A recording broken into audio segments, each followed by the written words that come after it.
The third time he locked the handcuffs around her wrists, the cowboy noticed something that scared him far more than the crime she was accused of.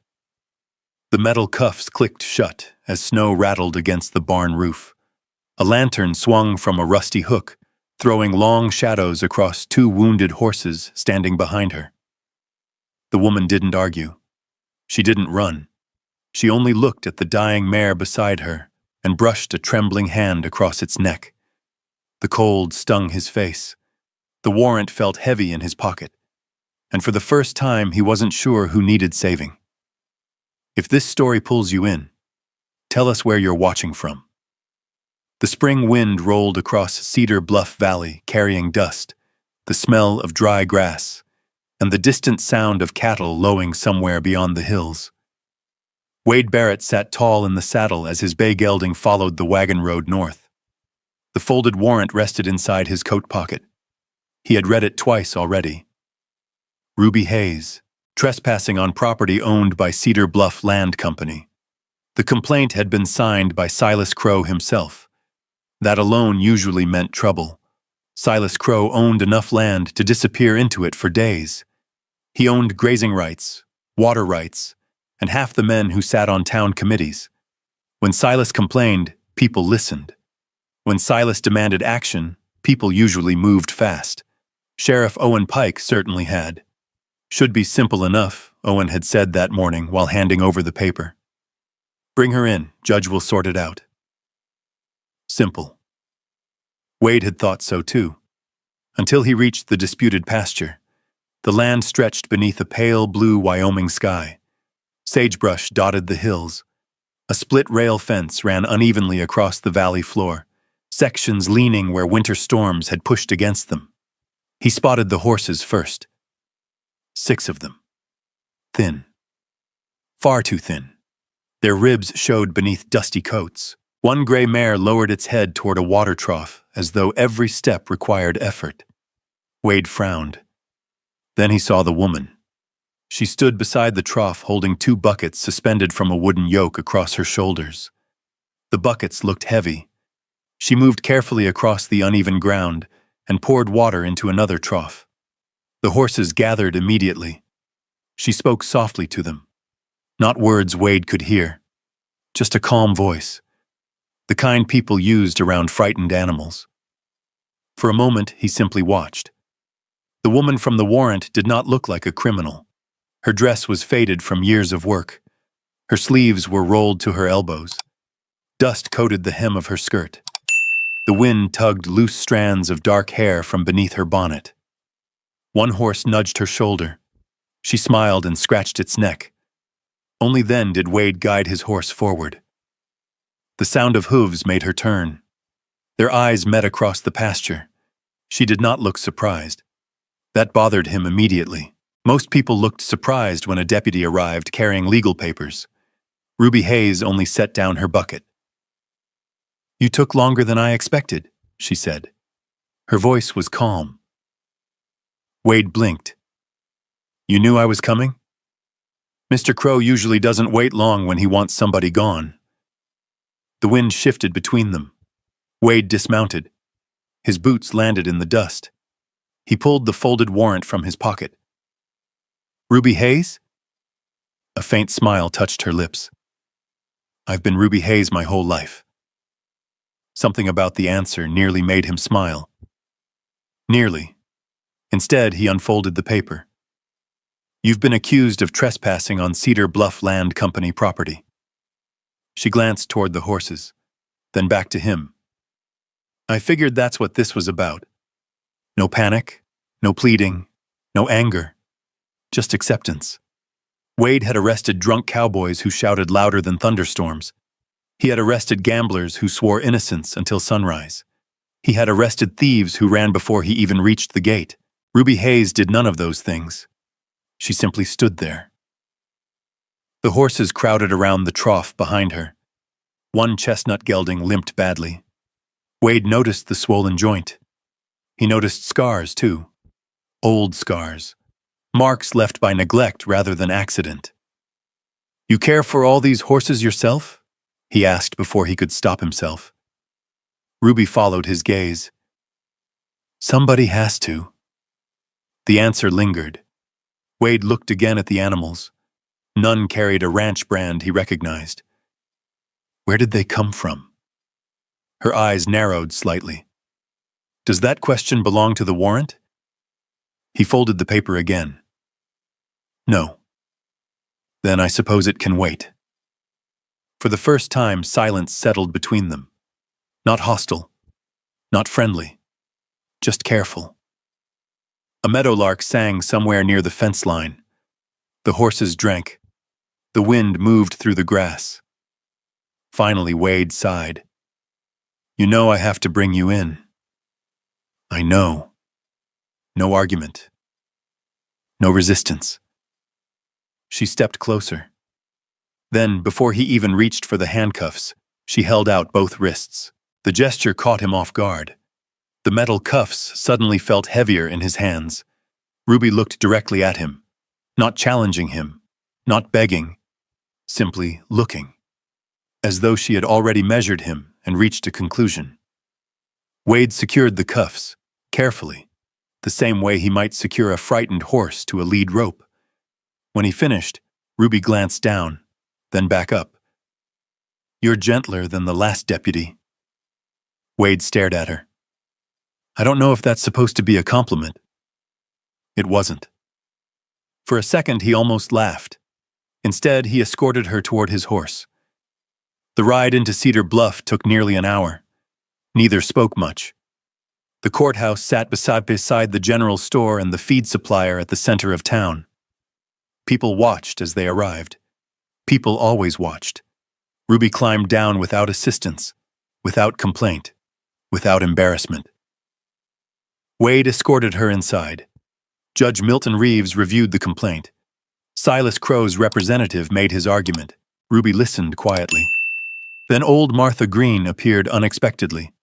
The elderly woman shuffled into the courtroom, carrying a stack of folded receipts. Every eye turned. She testified that Ruby had been delivering feed and water to abandoned livestock for months. She produced notes, dates, witnesses, even feed invoices from the general store. The courtroom grew quieter with each document. By late afternoon, the evidence against Ruby looked thinner than dust. Judge Reeves dismissed the complaint pending further review. Ruby was free to go. Just like that. Outside the courthouse, she paused on the boardwalk. The afternoon sun cast long shadows across Main Street. Wade stood nearby. For a moment, neither moved. Then Ruby spoke. Thank you for not tightening the cuffs. Before he could answer, she walked away. The crowd parted around her. She disappeared toward the North Road. Wade watched until she was gone. Something about the entire day sat wrong with him. The warrant, the horses, the receipts, the complete absence of fear. 3 days later, he found himself riding back toward the disputed pasture. Officially, he was following up on the case. Unofficially, he wanted answers. The horses were gone. The pasture stood empty. Only old Martha Green remained, sitting on an overturned barrel near the fence. The old woman squinted at him. You looking for Ruby? Wade nodded. Maybe. Martha chuckled. You sound just like every fool who starts by saying maybe. Wade ignored that. The horses. Where did they come from? Martha's smile faded. She pointed toward the distant hills. Those animals belonged to families that lost their land. Wade frowned. What families? Families, Mr. Crow pushed out. The answer landed harder than expected.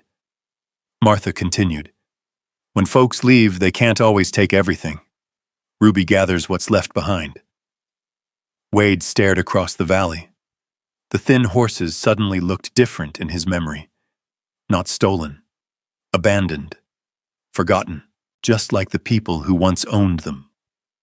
The wind moved through the sagebrush again, and for the first time since joining the department, Wade Barrett felt a crack appear in something he had always believed. Maybe the paperwork wasn't telling the whole story. Maybe the woman he had arrested wasn't the problem. 3 months later, Summer settled over Cedar Bluff.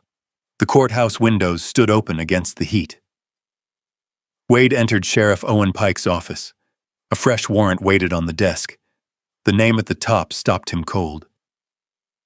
Ruby Hayes, again. This time the charge was different, but the woman was the same, and something told him this arrest would not be like the first. The warrant sat on Wade Barrett's desk for 2 days before he wrote out. Summer had settled over Cedar Bluff. Heat shimmered above the road. Dust clung to boots, wagon wheels, and every fence post between town and the valley. The complaint claimed Ruby Hayes had cut sections of Cedar Bluff Land Company's fencing and released cattle onto open range. Silas Crow's signature appeared at the bottom. Again.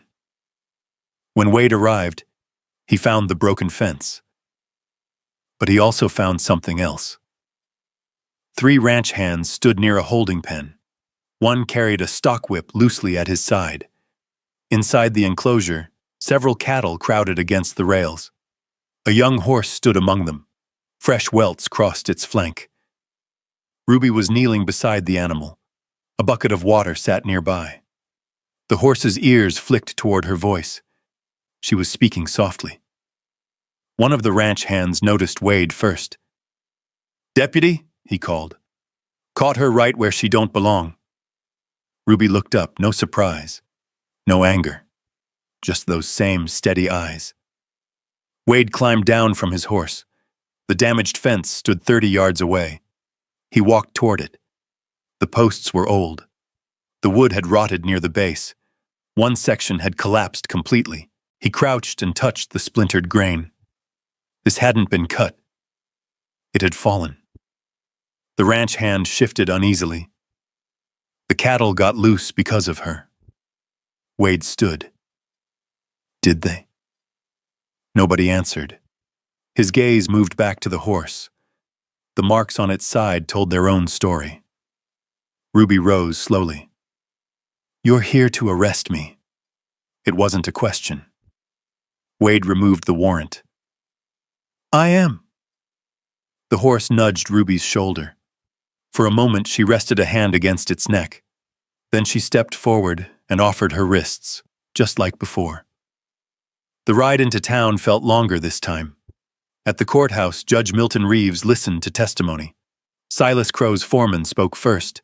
Then Wade spoke, carefully, fact by fact. He described the condition of the fence, the condition of the livestock. Nothing more, nothing less. The fine was reduced before the afternoon ended. When Ruby exited the courthouse, she paused beside him on the boardwalk. A freight wagon rattled past. Somewhere down the street, a blacksmith hammered iron. "You told the truth," she said. Wade looked toward Main Street. "I reported what I saw." A faint smile touched her face. "Same thing most days." Then she walked away. The words stayed with him. Weeks passed. Then one Sunday morning, Wade found himself riding toward Ruby's cabin with a sack of nails strapped behind his saddle. He told himself the fence needed repair. The excuse sounded thinner every mile. The cabin sat beneath a cottonwood tree near a narrow creek. Ruby was repairing a gate when he arrived. She looked at the nails, then at him. "That fence must really concern you." Wade cleared his throat.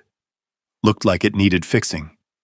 Together they worked through the afternoon, mostly in silence, the comfortable kind. A silence filled with hammer strikes, birdsong, and the distant rustle of wind through grass. Later they sat on opposite sides of the fence drinking coffee from tin cups. Jacob Turner appeared from the barn carrying feed buckets. The boy waved at Wade.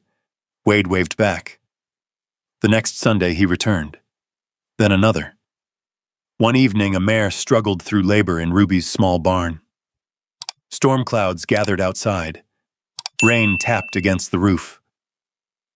Wade held the lantern while Ruby worked. Neither spoke much. Hours later, a foal finally stood on shaky legs. Ruby leaned against the stall door, exhausted. Wade handed her a clean cloth. Their eyes met for a second longer than usual. Neither looked away immediately. By autumn, people had started noticing. Conversations stopped when Wade entered the diner. Clara Pike greeted him less warmly. Whispers followed him down Main Street. One afternoon, Sheriff Owen Pike closed his office door. "You know what folks are saying?" Wade stared through the window toward the street. "I've heard enough of it." Owen folded his arms. "Be careful." The warning lingered in the room. A week later, another document landed on Wade's desk. He looked down. The name at the top tightened something in his chest. Ruby Hayes. Again. Sheriff Owen watched him quietly. Then he said the words Wade would remember for a long time. "Next time she's arrested, you won't be able to stand in the middle." Outside the office window, the first snow clouds of winter were gathering beyond the mountains. Wade carried those words with him for nearly 2 weeks. Then the third warrant arrived. The paper looked heavier than the others. 2 registered breeding horses. Property of Cedar Bluff Land Company. Estimated value, $400. Requested sentence upon conviction, 5 years. Signed by Silas Crow. Wade read it twice, then a third time. By sunset, he was riding north toward the foothills above Red Creek. Fresh snow dusted the ridges. The air smelled of pine and cold stone. His horse's breath drifted white in front of him. A ranch hand had reported seeing Ruby near an abandoned logging shelter high in the hills. The trail narrowed as darkness settled over the mountains. Finally, he spotted a faint lantern glow. The shelter sat alone against a wall of granite. One shutter hung loose. Smoke drifted from a crooked stovepipe. Wade dismounted quietly. The door stood partly open. Inside, he found Ruby. She was sitting on a bale of old hay. 2 horses occupied the shelter. Both were thin. One chestnut mare trembled with exhaustion. The larger bay gelding had scars across its flank. A bucket of water sat nearby. So did a sack of feed. Ruby looked up when Wade entered. Neither spoke at first. The silence felt different now. Longer. More painful. Then Wade noticed her face. Her eyes were red. Not from the cold. From tears. It stopped him cold. In all the months he had known her, he had never seen that. Ruby rested a hand against the neck of the mare. "The chestnut won't last much longer," she said softly. "The fever started yesterday." Wade stepped closer. The horse lifted its head weakly. "You took them from Crow's ranch?" Ruby nodded. They were going to abandon them. The words came out tired. Not defensive, not angry, just tired. "The bay collapsed 3 times this week." She swallowed. The mare couldn't carry a rider anymore. Snow tapped softly against the roof. Wade stood there holding the warrant. The paper suddenly felt ridiculous. A piece of ink and law in a room filled with living things struggling to survive. "I have to bring you in," he said. Ruby closed her eyes briefly. "I know." The answer hurt more than an argument would have. For a long moment, neither moved. The lantern flickered. Wind pushed against the walls. Somewhere outside, a loose board creaked. Then Ruby stood.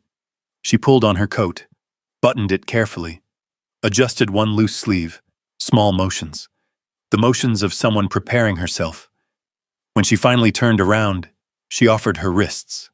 Just like the first time. Just like the second. Wade looked at the cuffs in his hand. His fingers felt stiff. The metal clicked once, then slipped. He had to try again. Ruby noticed. Neither mentioned it. When the cuffs finally closed, the sound echoed through the small shelter. The mare shifted weakly behind them.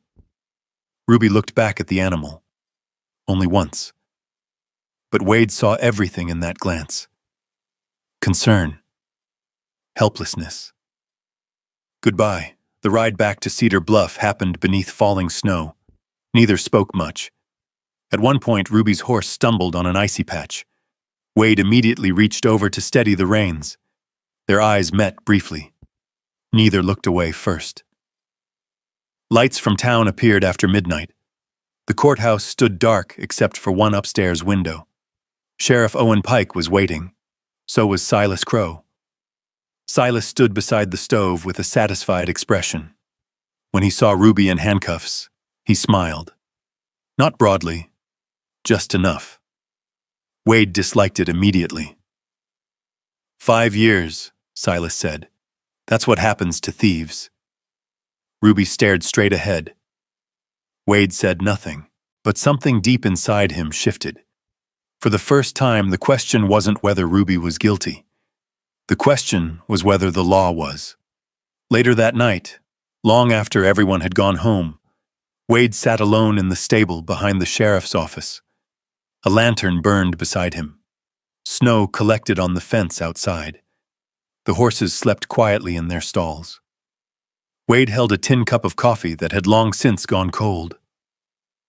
He thought about the first arrest, the second, the Sundays by the fence, the foal born during the storm, the way Ruby always offered her wrists before he asked, and the way she had looked at that dying mare. For the first time in his life, the truth arrived without asking permission. He wasn't afraid of losing his badge. He wasn't afraid of losing his reputation. He wasn't even afraid of Silas Crow. He was afraid of losing Ruby Hayes. And for the first time, that fear mattered more than anything else. Outside, snow continued to fall across Cedar Bluff. Inside the jail, Ruby waited for trial. And Wade Barrett knew that whatever happened next would change both their lives forever. 3 days later, Cedar Bluff woke to a rumor that traveled faster than any stagecoach. Wade Barrett was selling his horses, not one or two, almost all of them. Men gathered outside Miller's livestock yard on a bitter cold morning to watch. Snow lined the edges of the road. Breath drifted from horses and people alike. Wade stood beside the corral with a folded bill of sale in his hand. The bay mare he'd raised from a colt was sold before noon. The roan gelding went next. By sunset, only one horse remained, the one he rode every day. The money was enough, barely. When he carried the payment receipt into Judge Milton Reeves's office the following morning, the judge stared at him for a long moment. "You understand what you're doing?" Wade placed the receipt on the desk. "Yes, sir." The judge looked down at the amount, then back up. Most men don't spend everything they own on a woman accused of stealing horses. Wade's jaw tightened. Most men haven't met Ruby Hayes. The judge said nothing after that. Ruby was released before sundown. When she stepped out of the courthouse, Wade was waiting near the hitching rail. Neither spoke immediately. The winter wind moved through Main Street. A newspaper page rolled across the dirt road. Ruby glanced toward him. "You sold them." It wasn't a question. Wade nodded once. "You shouldn't have." "Maybe." She looked away first. For the first time since he had known her, she seemed unsure what to say. That silence stayed between them all the way to her cabin. A week passed. Then another.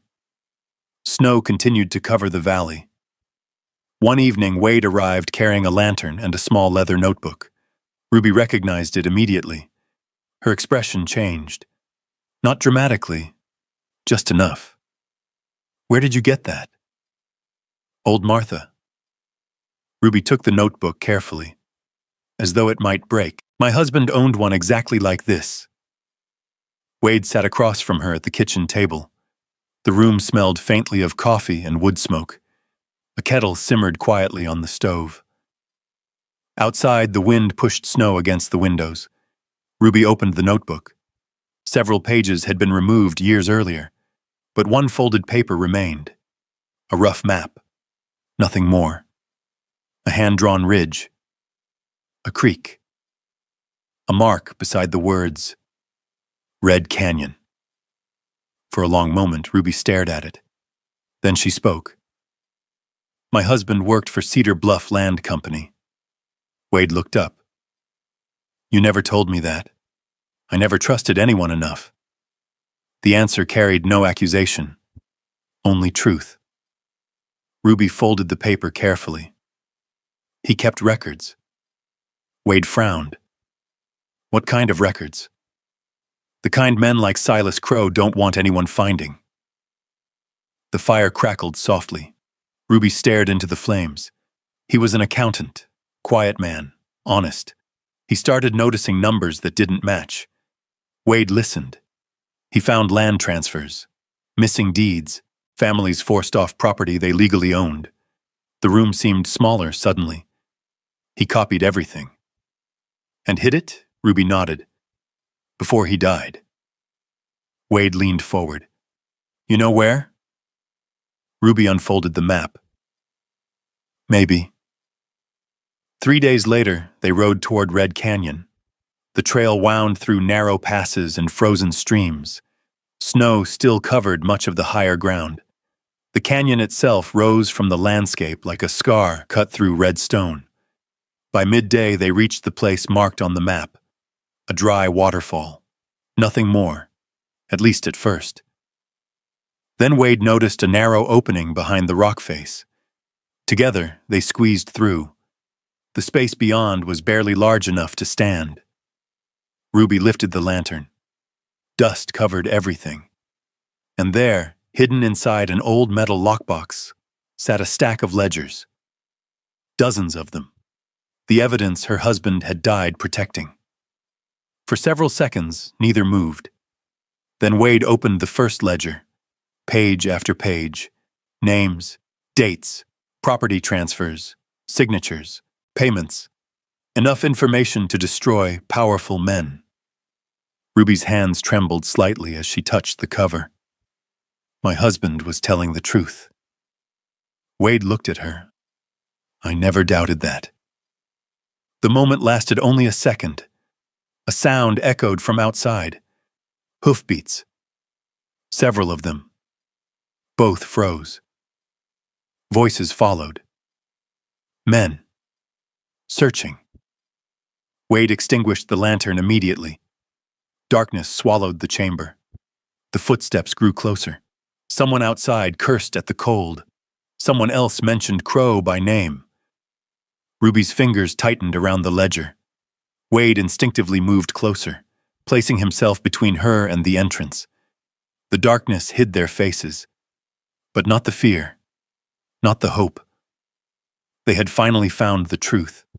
Now they had to survive long enough to bring it home. Hours later, after the riders finally moved on, Wade and Ruby emerged beneath a sky filled with stars. The ledgers were safely wrapped inside a canvas sack. They rode in silence for a while.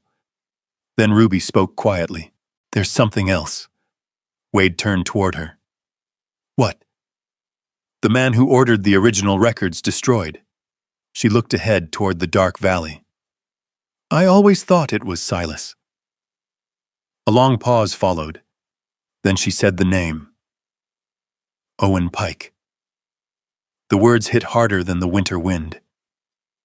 Wade felt the reins tighten in his hands. Sheriff Owen Pike. His mentor. His friend. The man who taught him the job. Ahead of them, Cedar Bluff's distant lights flickered against the darkness. And for the first time, Wade realized the most dangerous man in this story might not be Silas Crow at all. The ride back to town felt longer than any ride he could remember. The canvas sack holding the ledgers rested behind his saddle. Ruby rode beside him without speaking. The cold air carried the scent of snow and pine. Every few minutes Wade glanced toward the sack, not because he feared losing it, because he understood what it contained. The truth. And the truth had a way of making powerful men desperate. By sunrise they reached Cedar Bluff. Smoke curled from chimneys across town. Storekeepers swept snow from their boardwalks. Wagons creaked through Main Street. Everything looked ordinary. It wasn't. Wade took the ledgers directly to Nate Holloway. The young lawyer spent hours reviewing every page. By afternoon, his office table had disappeared beneath documents. Land transfers, forged signatures, false tax claims, payments hidden through shell accounts. When Nate finally looked up, his face had gone pale. "This is enough." Wade nodded. "Enough for what?" "To bring down half the county." Word spread quickly. A special hearing was scheduled before Judge Milton Reeves. The largest crowd Cedar Bluff had ever seen gathered at the courthouse 3 days later. Farmers arrived before dawn. Former landowners stood shoulder to shoulder with ranch hands. Old Martha Green occupied the front row.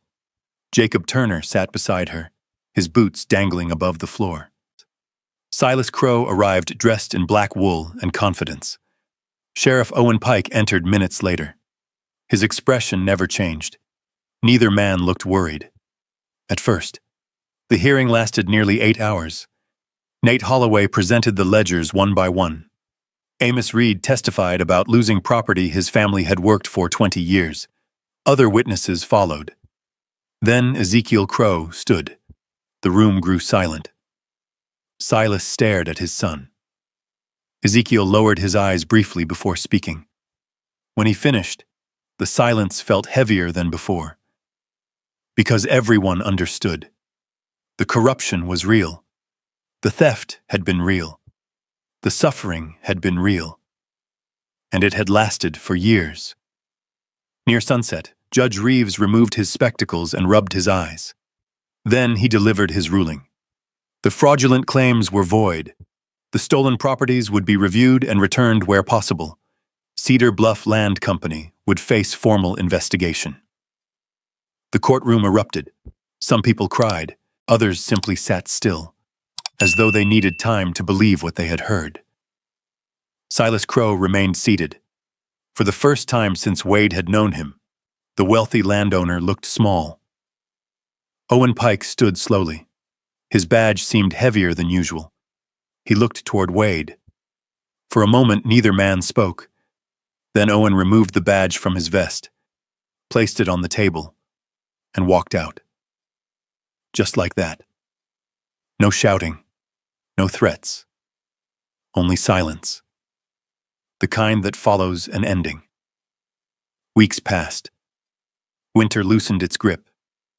Snow melted from the valley. Creeks filled with cold mountain water. Grass slowly returned to the hills. Wade's resignation became official shortly after the hearing. Some people called him foolish. Others called him brave. Neither mattered much anymore. The badge was gone. The office was gone. The future he once imagined was gone too. Strangely, he slept better. Spring arrived fully by April. Wildflowers appeared beside the roads. The cottonwoods along the creek turned green. And on the piece of land that had once caused so much trouble, Ruby Hayes began building something new. A small horse rescue. Nothing fancy. A few repaired barns, fresh fencing, clean stalls.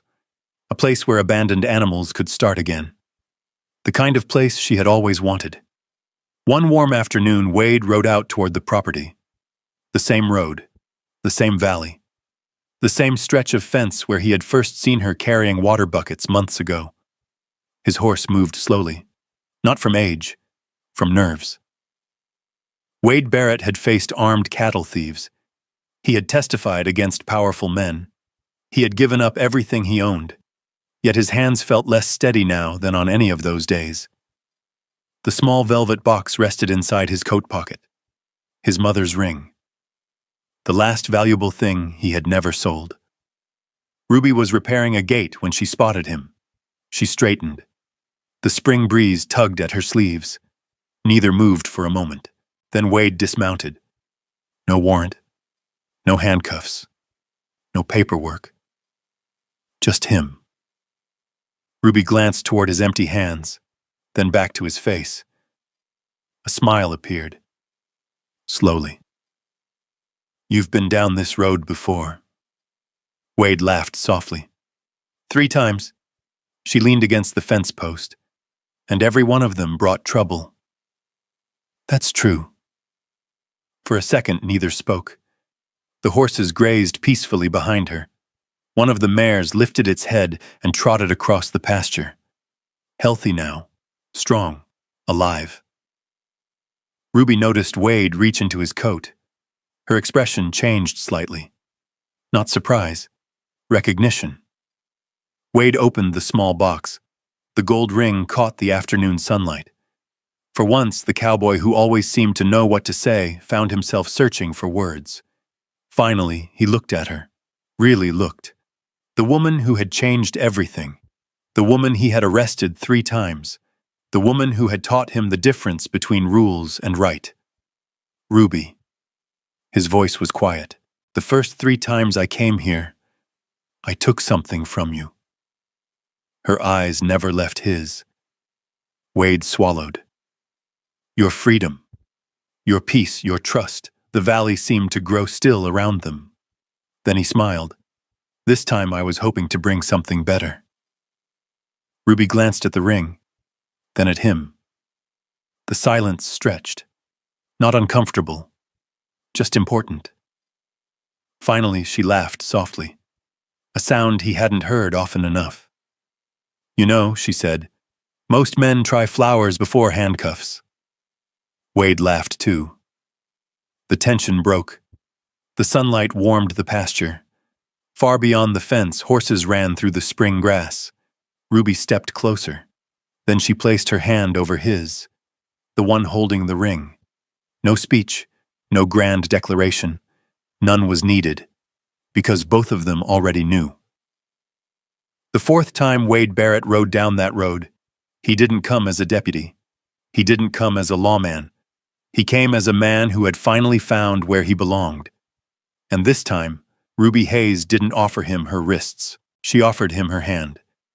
The same valley that had witnessed 3 arrests now witnessed something else. A beginning. And maybe that's why this story stays with us.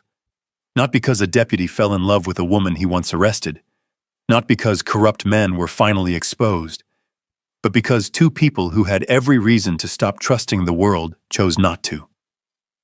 Imagine standing where Wade stood. Imagine being asked to choose between your reputation and what you knew in your heart was right. Or standing where Ruby stood, watching doors close again and again, yet refusing to let bitterness become the thing that defined you. Most of us will never ride through a Wyoming valley with a warrant in our pocket. But sooner or later, we all face moments when doing the easy thing and doing the right thing are not the same road. What I love about Wade and Ruby's story is that neither one rescued the other. They simply gave each other something rare, a reason to keep believing. And sometimes that's enough to change the course of a life. Maybe the real gift of a second chance isn't getting your old life back. Maybe it's discovering the courage to build a better one. I'd love to know your thoughts. At what moment do you think Wade truly fell in love with Ruby? And if stories like this remind you that kindness, loyalty, and hope still matter, I hope you'll join us again. There are many more unforgettable journeys waiting just beyond the next trail, and I'd be honored to share them with you.